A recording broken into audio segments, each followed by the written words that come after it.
Hi అండి, welcome back to our channel aura natural vlogs. ఈ వీడియోలోనైతే చాలా యూస్ఫుల్ అండ్ అమేజింగ్ టిప్స్ అయితే ఉన్నాయి.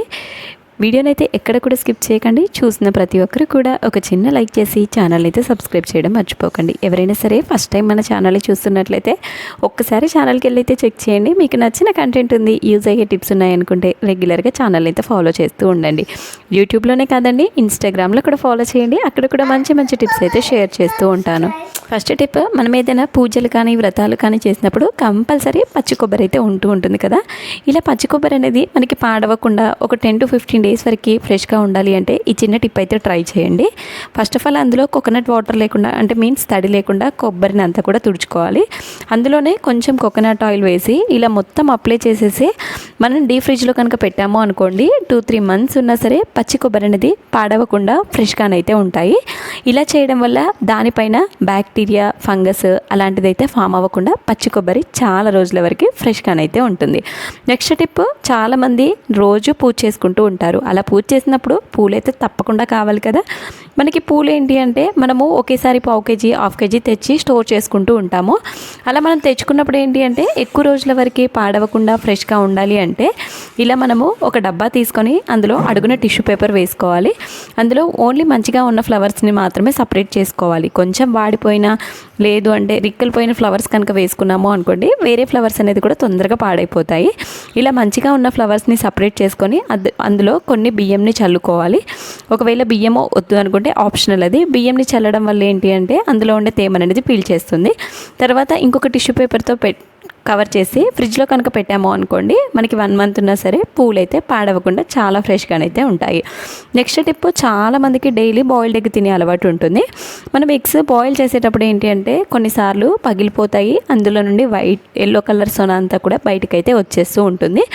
అసలు మనం బాయిల్ చేసేటప్పుడు పగిలిపోకుండా ఉండాలి అంటే ఇలా ఫస్ట్ ఆఫ్ ఆల్ ఎగ్స్కి మనము యూస్ చేసే కుకింగ్ ఆయిల్ ఉంటుంది కదా, కుకింగ్ ఆయిల్ అప్లై చేయాలి. తర్వాత మనము బాయిల్ చేయడానికి వాటర్లో వేసినప్పుడు అవి మునిగేంత వరకు వాటర్ వేయాలి. ఆ వాటర్లోనే కొంచెం సాల్ట్ అనేది వేసి మీడియం ఫ్లేమ్లో 20 minutes కనుక బాయిల్ చేసాము అనుకోండి, ఎగ్ అనేది మంచిగా ఉడుకుతుంది. ఇలా చేయడం వల్ల ఎగ్ పగిలిపోకుండా ఉంటుంది, అలాగే ఫాస్ట్గా కూడా ఉడుకుతుంది. నెక్స్ట్ టిప్, సమ్మర్లో మనకి పెరుగు అనేది తొందరగా పుల్లబడుతూ ఉంటుంది.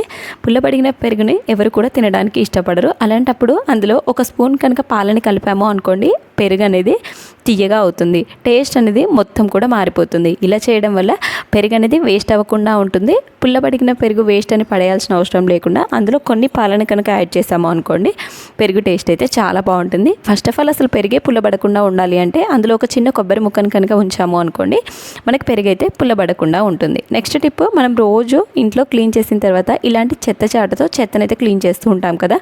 ఇలా డైరెక్ట్గా మనము చెత్త చాటలో చెత్తను కనుక ఎత్తితే తడి చెత్త, పొడి చెత్త అన్నీ దాంతో ఎత్తడం వల్ల మెయిన్గా తడి చెత్త అలాంటిది ఎత్తినప్పుడు చెత్త అంతా కూడా దానికే అంటుకుపోతుంది. అంతా కూడా ప్రతిరోజు క్లీన్ చేయాల్సి వస్తుంది.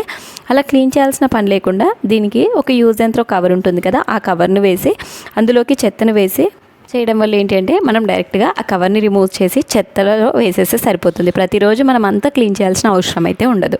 నెక్స్ట్ టిప్, ప్రతిరోజు మనం బౌల్స్ క్లీన్ చేయడానికి ఇలా 2 types ఆఫ్ స్క్రబ్బర్స్ని అయితే వాడుతూ ఉంటాము.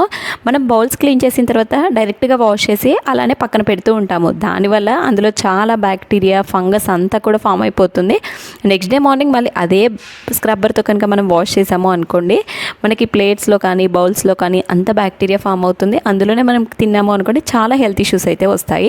ఎవ్రీ 15 daysకి ఒకసారి 1 week ఒకసారైనా ఇలా తప్పకుండా ఈ స్క్రబ్బర్స్ని అయితే క్లీన్ చేసుకోండి. కొన్ని హాట్ వాటర్ తీసుకొని అందులో కొంచెం బేకింగ్ సోడా అలాగే కొంచెం సాల్ట్ వేసి ఈ స్క్రబ్బర్స్ని అందులో వేసి ఒక 1/2 hour లేదు అంటే నైట్ పడుకునే ముందు నానబెట్టి నెక్స్ట్ డే మార్నింగ్ కనుక ఆ వాటర్ నుండి రిమూవ్ చేసాము అనుకోండి, అందులో ఉండే బ్యాక్టీరియా, ఫంగస్ అంతా కూడా పోతుంది. ఇలా మనం ఎప్పటికప్పుడు కనుక క్లీన్ చేసుకున్నాము అనుకోండి, స్క్రబ్బర్స్ అయితే చాలా నీట్గా ఉంటాయి. జస్ట్ నేను ఒక 1/2 hour మాత్రమే వాటర్లో వేసాను.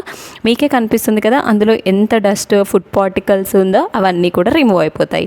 ఇలా ఎప్పటికప్పుడు అయితే తప్పకుండా క్లీన్ చేసుకోండి. నెక్స్ట్ టిప్, మనము మగ్గం వర్క్ శారీస్ మెయిన్గా మగ్గం వర్క్ బ్లౌజెస్ అనేది హెవీ శారీస్, పట్టు శారీస్ ఉంటాయి కదా, వాటికైతే కంపల్సరీ ఇలాంటి మగ్గం వర్క్ బ్లౌజెసే వాడుతూ ఉంటాము. మగ్గం వర్క్ బ్లౌజెస్ అనేది మనం రెగ్యులర్గా వేసుకోము, ఏదో అకేషన్కి కానీ ఏదైనా పెళ్ళిళ్ళకు అలా వెళ్ళినప్పుడు అయితే వేసుకుంటూ ఉంటాం కదా. మనం ఎక్కువ రోజులు తీయకుండా కబోర్డ్లో కానీ బీరువాలో కానీ పెట్టాము అనుకోండి, ఆ బటన్స్ అనేది జంగు పట్టేసి మనకి కలర్ మొత్తం కూడా బ్లౌజ్కి అయితే అంటుతుంది. దానివల్ల బ్లౌజ్ అనేది కూడా పాడైపోతుంది. సో అందుకనేసి అలా పాడవకుండా ఉండాలి అంటే బటన్స్ మీద స్టిక్కర్ ఉంటుంది కదా, ఈ స్టిక్కర్ని వేసేసి కనుక పెట్టాము అనుకోండి, మనకి ఎన్ని డేస్ అయినా సరే అది మనకి పాడవకుండా ఉంటుంది. ఈవెన్ జంగ్ వచ్చినా సరే ఆల్రెడీ మనకి పైన ప్లాస్టర్ అనేది ఉంటుంది కదా, ఆ ప్లాస్టర్ అనేది ఉండడం వల్ల మనకి నెక్స్ట్ బ్లౌజ్ క్లాత్కి అయితే అంటకుండా ఉంటుంది. నెక్స్ట్ టైం మనం కట్టుకున్నప్పుడు అది రిమూవ్ చేసేసి మళ్ళీ మనము బీరువాల కబోర్డ్లో పెట్టేటప్పుడు మళ్ళీ ప్లాస్టర్ కనుక వేసి పెట్టాము అనుకోండి, బ్లౌజ్ అనేది అయితే పాడవకుండా ఉంటుంది. నెక్స్ట్ టిప్, మనందరి ఇళ్ళలో కూడా కామన్గా ఇలాంటి సోప్ బాక్సెస్ అయితే వాడుతూ ఉంటాము. ఇలాంటి సోప్ బాక్సెస్ మీద డైరెక్ట్గా సోప్ని పెట్టడం వల్ల అందులోకి వాటర్ అనేది కింద నుండి పోకుండా ఉండడం వల్ల సోప్ అనేది తొందరగా నానిపోతుంది. మనకి 10-15 డేస్ వచ్చే సోప్ కాస్త వితిన్ 2-3 డేస్లోనే నానిపోయి మొత్తం ముద్దగా అయిపోతుంది. అలా వాటర్ అనేది పోవాలి, మంచిగా సోప్ అనేది నానకుండా ఉండాలి అంటే ఒక 2 రబ్బర్ బ్యాండ్స్ తీసుకొని అడ్డంగా ఒకటి నిలువుగా ఒకటి ఇలా వేసి దానిపైన కనుక సోప్ని పెట్టాము అనుకోండి, ఎక్సెస్ వాటర్ ఏదైనా పడ్డా సరే ఈజీగా వాటర్ అనేది కిందికి వెళ్ళిపోతాయి. ఇలా చేయడం వల్ల మనకి సోప్ అనేది నానిపోకుండా ఉంటుంది, సోప్ అనేది కూడా ఎక్కువ రోజుల వరకు వస్తుంది.